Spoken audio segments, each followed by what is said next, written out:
to get things started, I'm going to give you guys a bit of context in terms of how I'm going to go over the two primary subjects for my talk today, which is overcoming the challenges, because there's a lot of challenges when it comes to feeding your dog raw. And then the second topic is supplements and whole food supplements versus kind of the prepared ones that you find in pill form. So they're both a little bit different subjects, but I'm going to be spending probably more time on the challenges because they're real. So to give a bit of context, I'm going to be talking about diets in kind of three major categories. One is kibble, because that's usually where people come from. The second is going to be prepared raw food that you would buy from whatever raw food provider. And the third is going to be homemade raw. So if you're super hardcore about your dog's diet, then that's kind of like the most extreme example. And I group them into those three categories because that's what people typically fall into. They start off with kibble, like myself, and then the easiest option is going to that prepared raw, and then the third is that one. So when you talk about challenges, and I'd love to hear from everybody in terms of what their big challenges have been. No matter which option you choose, there's always going to be compromises. There's going to be upsides and downsides to whichever dietary option that you choose for your dog. And it's one of those things where when I was looking at it, it's a trade-off. So there's a lot of different trade-offs in terms of convenience versus nutrition and the rest of it. So the first challenge that I want to talk about is simply the overwhelming amount of information. Going from a kibble diet that you buy at the store to going to a raw diet. When I was doing my research, I spent about 6 months talking to lots of people, doing research on the internet, and the amount of information is super overwhelming. So from a challenge standpoint, what I would say to people is be skeptical, seek out your own information. And my advice is always to understand that whatever option you choose is going to be the option that's going to work best for you and best for your dog. So your dog is different than every other dog regarding their breed, regarding their size, their age, their activity level. All those types of things influence your choice. So there's no one right answer. There's no silver bullet in terms of this is the best thing to do. You should do it. When it comes to this overwhelming amount of information, what I found is to keep it as simple as possible. When you're moving or transitioning or even considering a raw diet, one of the easiest things to do is just to try things out for yourself and to be skeptical and then to make adjustments. So by being skeptical, I don't mean being negative. I mean questioning things. So regardless of your situation, if you're considering this, it means that you care, that you're interested in your dog's overall health, their wellness. And one thing that a lot of people don't consider is the enjoyment of their dog when it comes to their diet. One of the biggest criticisms of kibble is simply the fact that your dog eats the exact same thing every single day, and it's not very fulfilling for them. It does fill the need of them actually eating and not dying, but it's not really fulfilling from a dog behavior standpoint, which is one of the things that I really enjoy about making my own raw diet. Try things out. The easiest transition from going from kibble to raw is to buy it prepared. As long as you're getting it from a reputable raw place that does it quite well and has a good reputation. There are some sketchy ones out there. Then you'll be set. In terms of going the extra mile, if you have really liked the results from a raw diet that you're purchasing, and you want to take it to the next level, and maybe you want to add some flexibility, you want to add some customization. Maybe your dog has some specific nutrition requirements due to some sort of health condition, then going to a homemade raw diet is the ideal.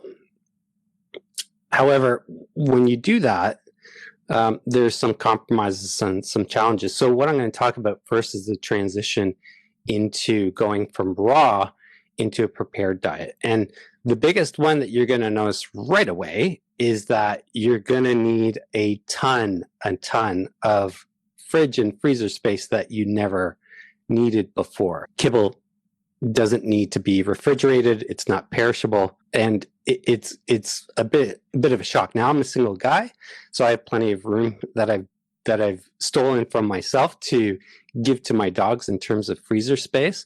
But if you go to a prepared diet that you're buying, that's raw, you can counteract this simply by placing more frequent orders. And most places that sell raw will deliver, depending on where you live. I live in a major urban center, so delivery is an option. So that will help with the first challenge, which is, I'm going from this non-perishable good, dry good, basically, to a perishable diet for my dog. So I just don't have the space.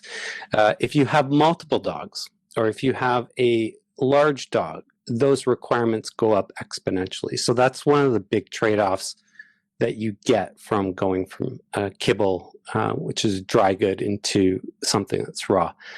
One of my friends and neighbors has a St. Bernard, and he had to buy a dedicated small freezer, but he found one on sale for like $200. Doesn't take up a whole lot of space. He lives in a condo just like me, and it's fine. But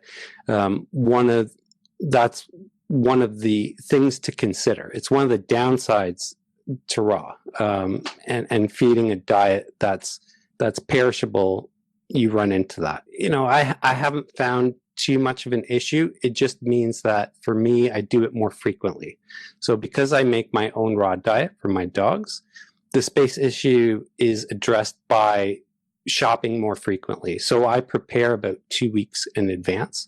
I don't know if any of you saw the time-lapse video that's under 2 minutes of me preparing raw for my dogs. That's about a 2-week supply of raw food for 2 dogs. So I have 2 medium-sized 50-pound dogs that require a lot of space. But again, it's one of those challenges that you can overcome. If you have a big family and freezer space is at a premium, you might have to invest into a dedicated fridge or freezer space, and that's a major challenge that is something to consider. Has anybody found that it's overwhelming, just all the different information and people telling you this is what you should do? Terry Miles, thanks for your question. So yeah, one of the big themes of raw is creating variety. And I don't know if anybody has really discussed why variety is so important. But the kind of basic nuts and bolts of it is the more variety that you have in your raw diet, the better you are in terms of covering all your dog's dietary needs. So if the chicken doesn't have something that the lamb has, then you got yourself covered. You're not being too mono when it comes to what you're feeding your dogs. Balancing of fats and stuff, that's a really tricky question. So in raw, your dogs get a lot of their energy from the fat. They're not getting a lot of energy from carbs, thank God, because carbs are necessary for a dog. However, there's a lot of carbs in even the most premium of kibbles. It comes in the form of potatoes and rice and sweet potatoes and other types of grains or whatever. So fat is necessary, and it's good in terms of that's what gives them their energy from their raw. In terms of balancing it, it's just moderation is the key. If you buy a whole chicken and chop it up and give it to your dog, it's going to have a good balance of fat to protein already. So you don't have to worry too much about it. And the thing about raw is that, a lot of people worry about, is my dog getting everything it needs? Well, it doesn't need everything in every single meal. Okay. Things balance out. I'm sure you and I, don't eat every single nutrient that we need in every single meal, but we get it over the span of time.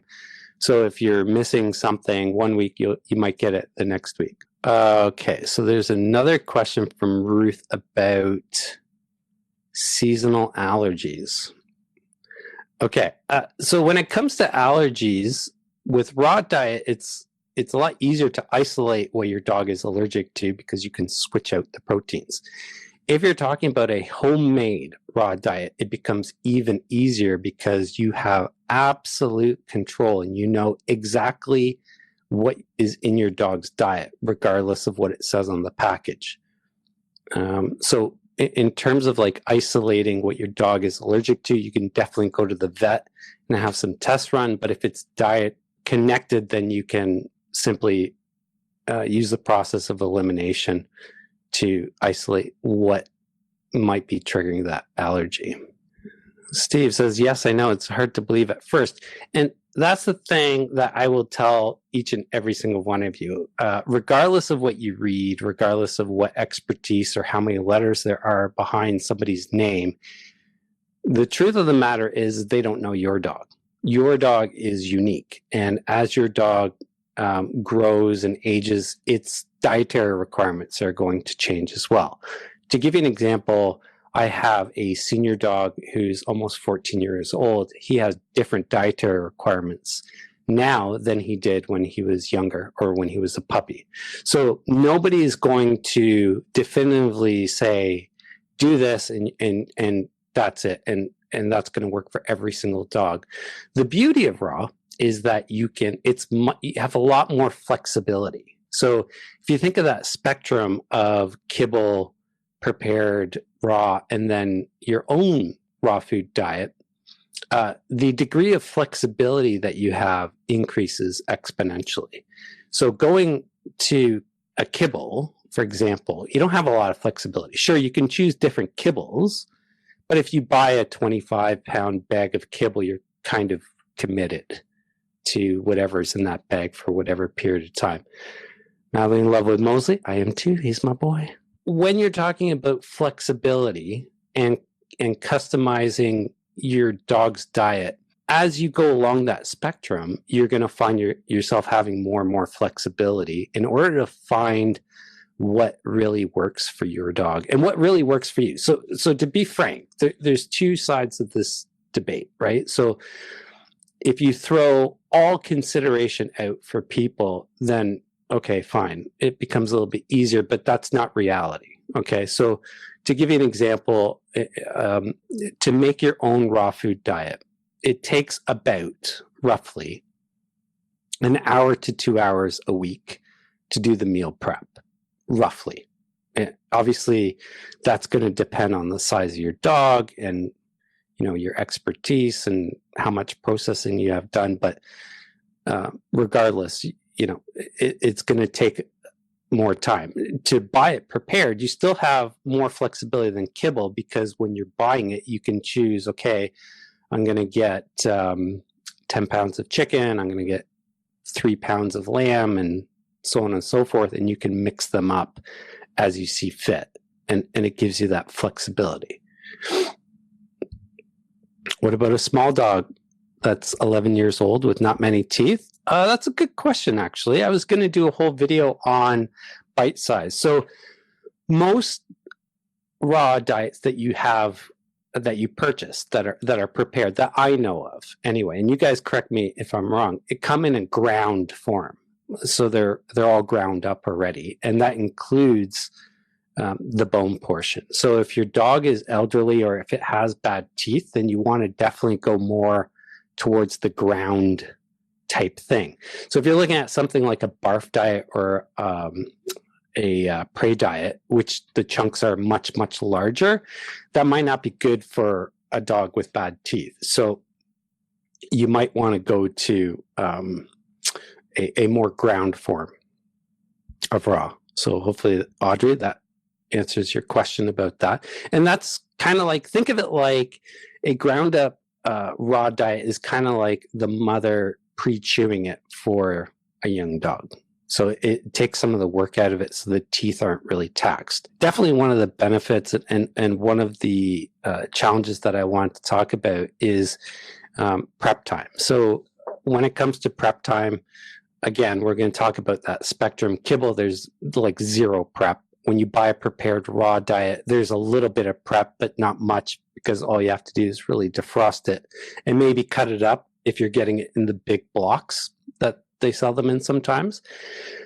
But prep time when it comes to making your own raw food diet can vary quite a bit. And it's one of the biggest things that people get turned off about. I personally think it's worth it to prepare your own raw, but there's ways around it. So if you ask your butcher to take some of the chicken or other products that you're buying for your dog's raw diet that you want to prepare yourself, and you ask them and you're friendly with them and maybe you give them a little bit of money or pay a little bit more for the meat, they will actually cut it up for you into manageable chunks that will reduce the prep time by quite a lot.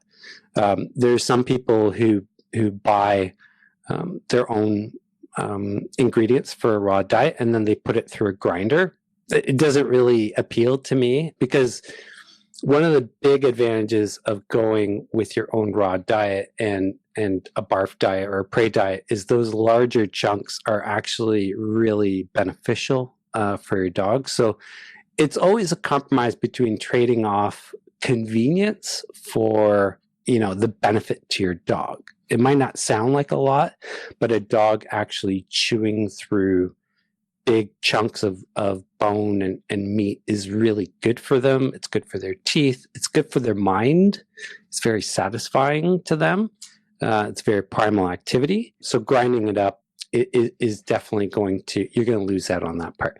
So Steven, as a dog trainer, do you notice a difference in trainability? So he's asking about, is it easier to train a dog that's eating raw versus kibble?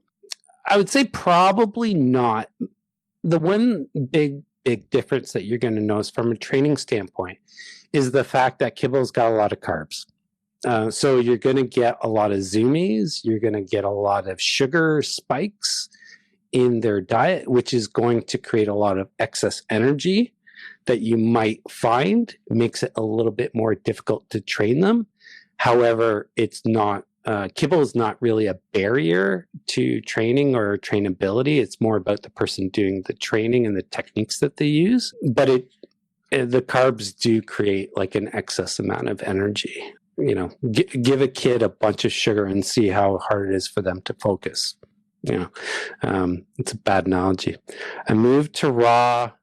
Kristen says cold turkey as well and didn't have any issues. Good for you. I pretty much did the same. So I'll tell you a little bit about my story in terms of making the transition to raw, because I was a pretty skeptical person. I really thought that the whole raw diet thing was more of a fad until I started doing a lot more research. And then I had a podcast guest on my podcast, and we had a very lengthy discussion on raw and kibble and why. And I asked her a lot of hard questions. And at the end of it, the biggest theme that came out of it was give it a try. Like, there's nothing wrong with being a fan of kibble and then saying, you know what, I'm going to give this a shot. There's only upside and there's very little downside to that type of experiment. And as a skeptic, that was something that I appreciated, was like, hey, you know what? Let me see for myself whether this is going to be beneficial for my dogs, whether I'm going to see any difference in them, and whether I like it or not as a person. What are some of the logistics with it and the rest of it? And at the end of the day, you can read as much as you want. You can watch as many YouTube videos as you want, but you're never going to know until you experience it yourself. So what I would say to anybody out there who's skeptical about raw and who has doubts, those are good things. Those are definitely good things to have. You can always go back to kibble though. So if you give raw a shot and you try it, let's say for a couple weeks, maybe you buy it from your local supplier that's reputable, and you buy 2 weeks worth of raw, like as a treat, just as an experiment, and you don't like it. It's too expensive. It's too much room in your freezer. You can always go back to kibble. It's not a big deal. The same is definitely true for making your own raw. It's very daunting at first, but it's one of those things that I just cannot recommend enough in terms of just giving it a shot. I'm not trying to convince people to do one thing or other. However, I would encourage people to try it and to see the difference that it makes and make up your own mind versus relying on other people to make decisions for you. Because at the end of the day, your dog is different. Okay, another question that we got from Terry. If beef requires hemp oil or seeds and chicken requires chilea oil or seeds, don't use fish oils, what type of oil do you add to the mix? A protein meal. Okay, that's a good question. I'm going to talk about different oils in the supplement section. Do you add grains? Another question from Carrie. Do you add grains in your raw? If so, what types of grains? No, I do not. The biggest benefit of going to raw is the fact that you don't have grains in it. If you're on a budget and you're looking for quote unquote fillers, so a filler is there to essentially reduce the cost. So if I add a bunch of rice or potatoes or quinoa or something like that as a way to bulk up my raw, it's going to be effective in terms of reducing the price of it. So there's less protein and it's being substituted with grains. You can definitely do that. And if you're on a budget and that's something that you want to do to reduce the price, that's a viable option. It's not the end of the world, but you're kind of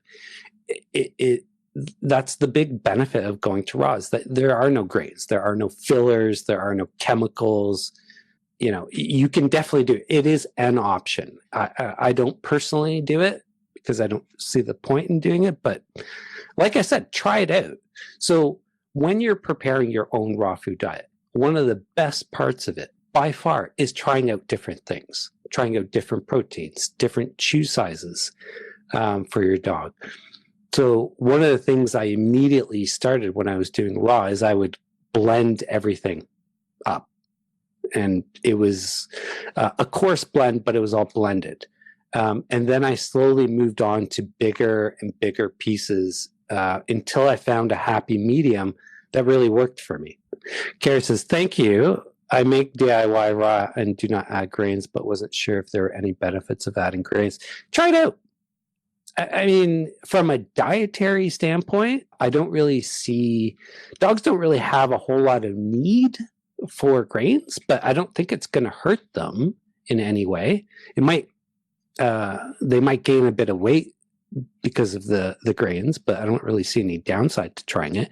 And if you're doing your own DIY, just the beauty of it is that you can try anything within reason as long as your base is covered.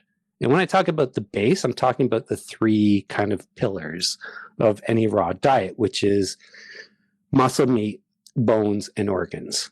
If you start with those three basic components, you're gonna be there. And then anything that you add on top of it is going to be like bonus stuff. It's going to be niceties. So you can try out different things. Can you walk us through a sample recipe with ratios? What would a raw ball Okay, so that's a good question. And the basic ratios are kind of 80% muscle meat and 10% bone, 10 to 15% organ meat. So those are the basic ones. And obviously, these aren't precise, but they're just ratios. So if you want, I have a bunch of YouTube videos with a lot more detail talking about those ratios and some sample recipes. So dogs that eat quickly, and this is one of the things that I was talking about a little bit earlier. When you're talking about kibble, which is in like tiny little pieces, or ground up raw that you buy, that's the majority. I very rarely do I see packaged raw that isn't ground up, but I'm sure there are out there. One of the biggest challenges is that it's very easy for the dogs to eat it very quickly, and they don't actually get to chew or enjoy because there's not much chewing to do. When you go to larger, more natural pieces, so think about a chicken wing, for example. A whole chicken wing is going to take your dog a lot longer to eat. They can't just swallow it whole. So the act of them chewing the bigger pieces slows their consumption down considerably by a very large margin. I gave my dogs a couple whole fish that were about 8 inches long, and it took them, my younger dog got through in about like 2 minutes, 3 minutes. My older dog took him like 5 minutes just to eat one fish. If I'd taken that exact same fish and ground it up, they could have inhaled it in less than like 5 seconds. So that's one of the easiest ways to slow a dog down in terms of slowing their eating down. There's a lot of toys and stuff that you can put in your dog's bowl for kibble their whole purpose is to slow down their eating. But if you just increase the chunk sizes, it's going to do it a lot better. Awesome. Thank you. Thank you. Hello from the 6. Can just green tripe be a meal? I mean, if you're talking about a raw diet, just one of the ingredients isn't going to do the trick. No, I would say, so green tripe is stomach of a cow, I believe, that hasn't been cleaned, which has got all its nutrition in it. I wouldn't feed just one of the components to a dog and consider it a meal. You can maybe get away with not feeding a dog a little bit of organ meat and it's still a meal because it still has the other two components. So let's say you give your dog a chicken quarter, that's going to have the bone and it's going to have the muscle meat, obviously. And that's 2 out of the 3. So that could be considered a meal, but I would never just go with just one of the 3 components. Raw meaty bones, says Stephen. Absolutely. That is a great way to cover the bone portion, as long as it's a consumable bone. And one of the difficulties or challenges that I was going to originally talk about is getting the bone into the diet. So how do you get the bone if you're buying, let's say, a piece of beef that doesn't have any bone in it? So a raw meaty bone is a great way to get bones into their diet, as long as it's consumable. And what I mean by that is there's some bones that are so thick and strong, your dogs can gnaw on it, but they don't actually consume it, meaning they don't eat it or enough of it. So you just got to get the right meaty bones. If your dog has any type of specific health issue, that one of the best ways to go about customizing their diet is to make your own. Because in terms of the scale flexibility, it's as flexible as you can possibly imagine. And you know exactly what's going into your dog's diet. So even if you read a label, right? So it's going to say stuff like chicken, but it doesn't tell you what type of chicken it is, how old that chicken is, what parts of the chicken that is in it. It just says chicken. Even when you purchase your raw diet, when you read the ingredients, you don't know 100% what exactly they're referring to, even though the ingredients are listed. So there's a lot of benefits to making your own raw. And the biggest benefit is 100% what is going into your dog's diet, and you can change it. And it's so customizable that you can change it to accommodate the seasons of the year, right? So in the winter, your dogs will need more fat because they need more insulation against the cold. In the summertime, their caloric needs aren't as stringent when it comes to that. So you can customize it. But what I would say before considering customizing any of your diet is just start simple. The basics are the easiest way to start, the easiest way to avoid being overwhelmed and inundated with all this information. Just start very simple with the least amount of ingredients, and then you can always increase the complexity and the customization later on. One of the challenges that I get asked about quite often is, well, what if my dog gets the runs, or what if my dog gets constipated? Those are the two most common challenges that people transitioning from kibble ask me about, and it's a real challenge. So what I would say is, when your dog has been on a single diet for an extended period of time, which most people do, when you get some kibble, you buy the same brand, you might vary the flavoring, but it's pretty much the same thing. And then you change that. So a dog's been on kibble, for example, for my dog, they were on kibble for many, many years, and then I switched them to raw. I didn't really experience any problems, but those are the two most common ones. So what I would say is give it some time. There is that transition period where your dog's digestive system is like in shock almost.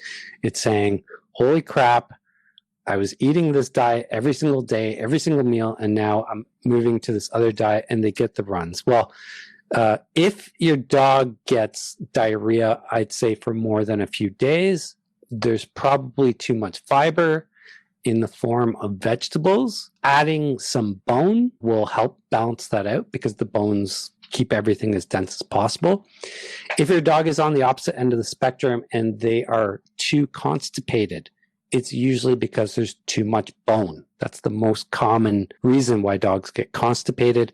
Or on top of your raw food diet, you're also giving your dogs treats like chicken necks or chicken wings or just bones in general. So they're getting too much bone if they're constipated. Okay, so do we have some video questions that people would like to ask? Great job, Joseph. Thank you. Thank you so much.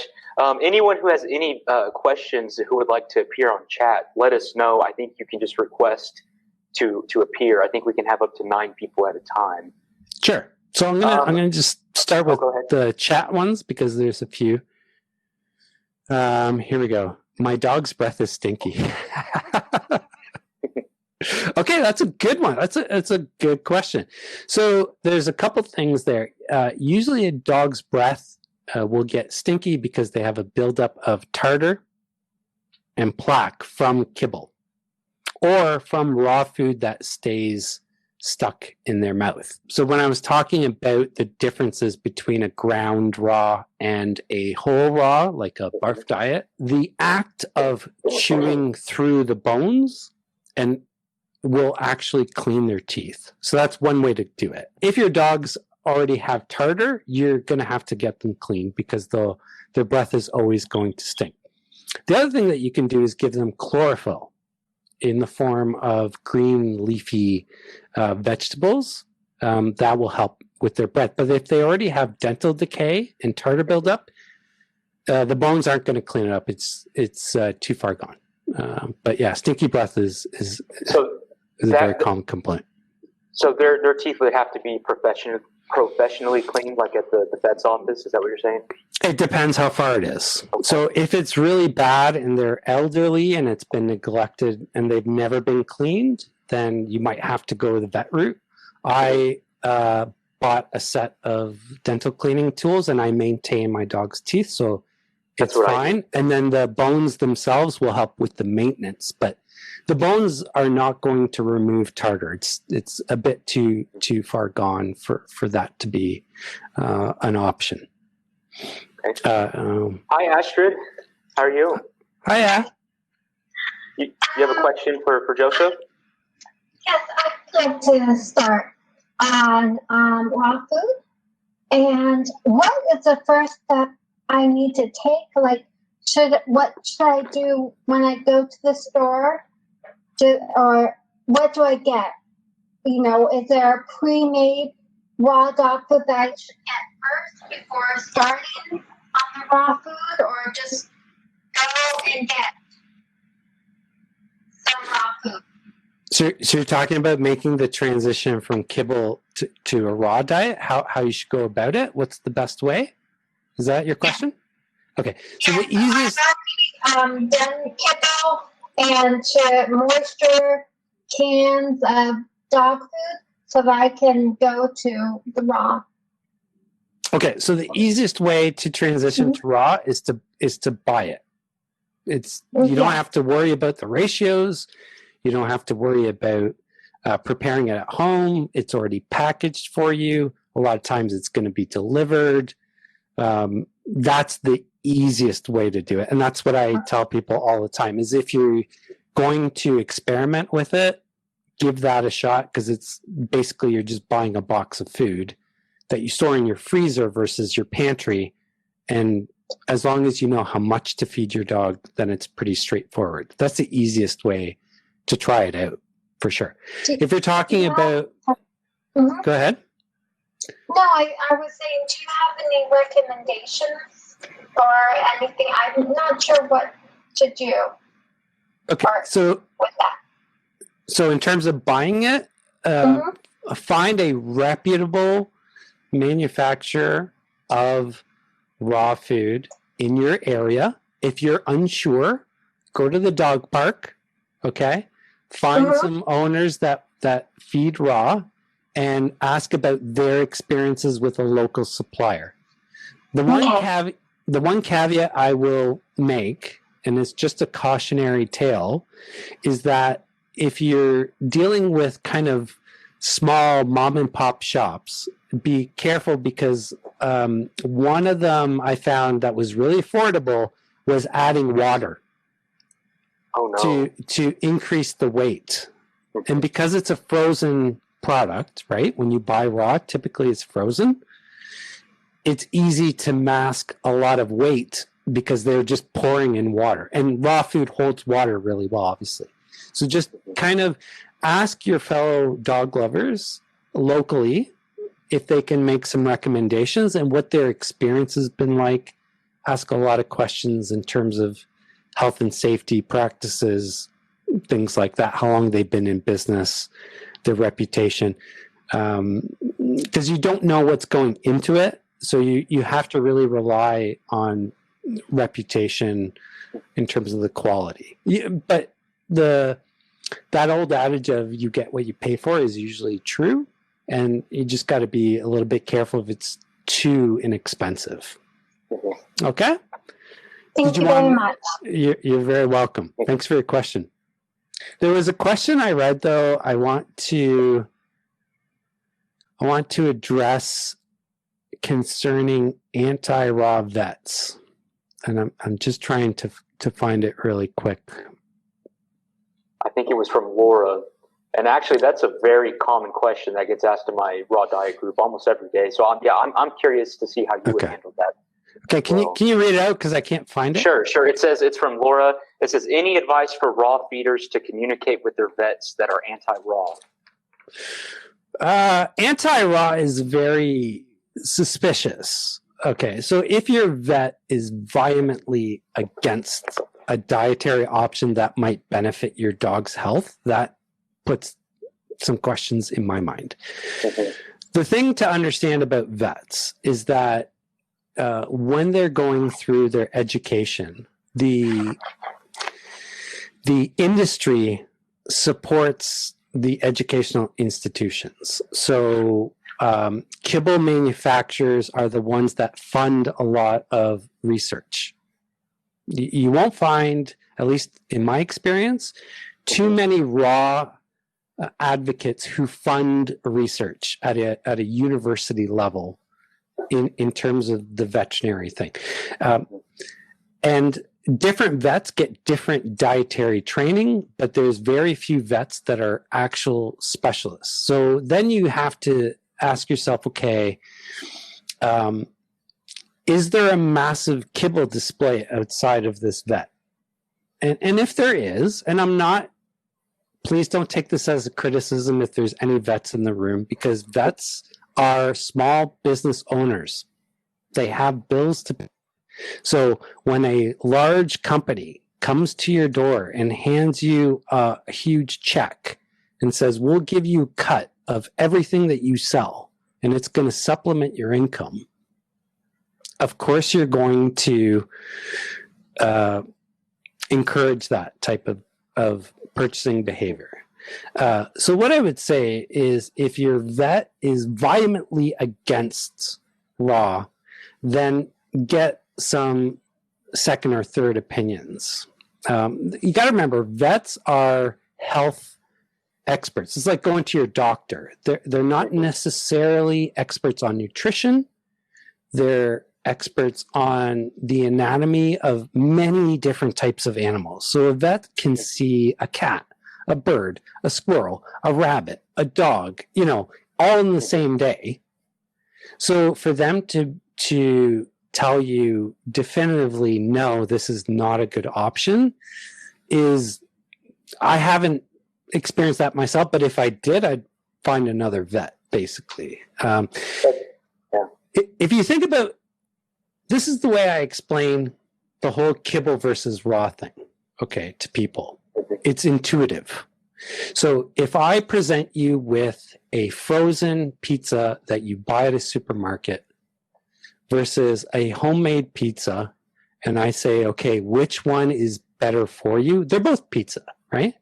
But the one you make at home intuitively with only a few ingredients is better than the one that's processed. That's a kind of easy rule of thumb. The more processing food goes through, odds are the worse it is for you because there's compromises made, right? So that product has to be profitable. That product has to be shipped all over the world. That product has to be, has an extensive shelf life and be preserved, right? So if you leave kibble out for a year and nothing happens to it, something is in that kibble to make it stay like that.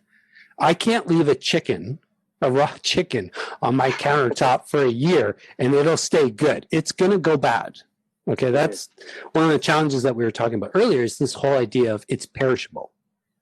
So a whole raw, look, if you're really concerned about the raw, try out a cooked diet if you're really that worried about it. Like, there's other options out there, but simply saying that kibble is the only way to maintain your dog's health, I think, is inaccurate. But, at the end of the day, that's your dog, right? So the other quick analogy that I'm going to give, and I am not a kibble hater, I like to be fair in my assessment. Look at the size of your dog's poops. Okay, if you feed your dog 2 cups of kibble, look at the size of your dog's, it's going to be about 2 cups. It's about the same size, okay? If you feed your dog 1 pound of raw, then compare the poop that comes out of them. So it's tiny. Yeah. It's minuscule. It's one of the biggest benefits that we're not really talking about. But as a dog lover, picking up poop is part of your life. But if you're picking up tiny poops versus these massive, soft, gross ones, it tells you intuitively that if your dog is pooping out almost as much as it eats, it means that your dog's body isn't using a lot of it. Okay, that's simple science here.